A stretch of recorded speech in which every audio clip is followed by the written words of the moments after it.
Hello and welcome to my YouTube channel, Yoga with Alicia.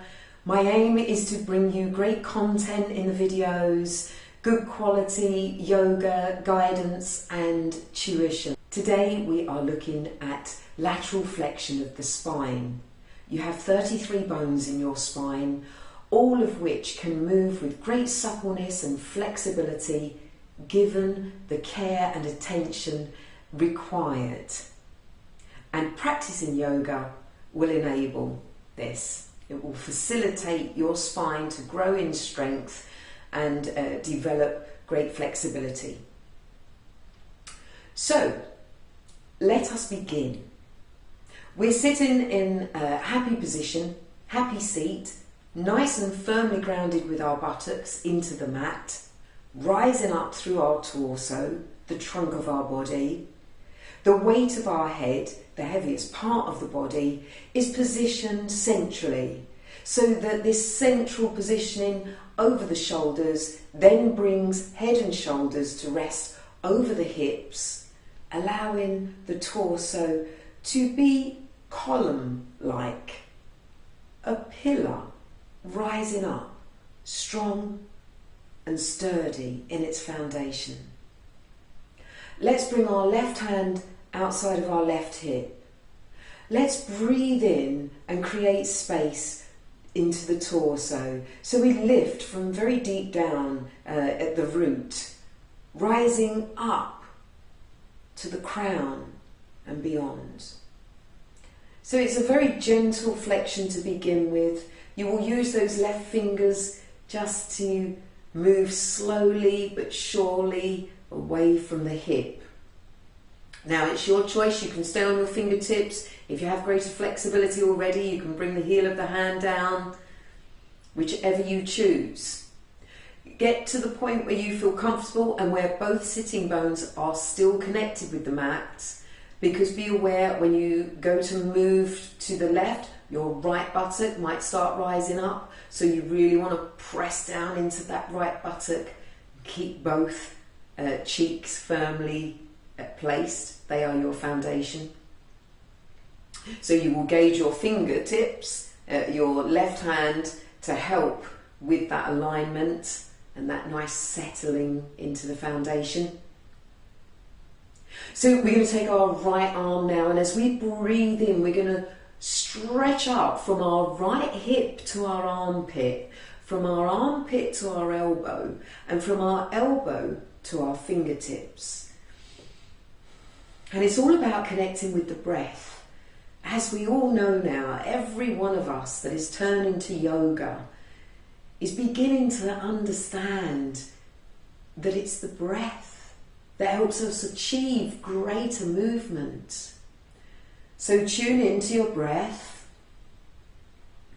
and feel this beautiful organic stretch happening from deep down in the right hip socket all the way along the right side of the body and the arm, the right arm, through to the fingertips. Now once you get accustomed to the position, you adapt and adjust during your practice, you might find that you can then start bringing that left elbow down towards the mat. You still want to keep pressing into the right buttock. You want that right arm as well to be arcing over the right side of the face, the right ear.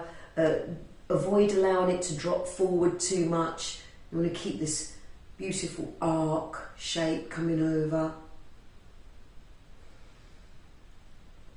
And then reversing out of the position with the grace, strength and suppleness that you entered, until you return to your central foundation of pose. And then we'll go on the other side. So the right fingertips start moving out and away from the right hip, taking your time, because you have this constant flow of communication from mind to body, and as the instruction is given from the mind to the body, you then need that space of possible nothingness, so that the body can hear what the mind has asked, the mind can release the instruction, and then the body can do as it was asked. So there's this wonderful communication that's going on, but then there's space in between. There's silence within. And once you get that right hand to a position of comfort, and remember it can be anywhere along that linear line out from your hip, no force needed. Be comfortable with yourself, be tender, be loving. Then you'll be able to raise that left arm up, and you're going to stretch from deep down in the left hip.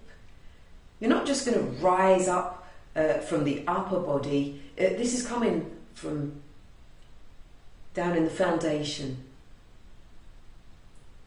You'll lift the skin from left hip to left armpit, from left armpit to elbow, left elbow to left wrist, fingertips. There is so much space to be created. And then you can still be walking that right hand out if it feels right for you. But remember, at any point your left buttock starts rising away from the mat, you need to come back a little and focus on breathing and acknowledging when the stretch is going to happen naturally, organically. Because when you wait for that point in time in your practice, you'll get to keep that flexibility, that suppleness. Because you'll have done it correctly. Remember to have that engagement with the stomach as well, the abdominals, your core strength.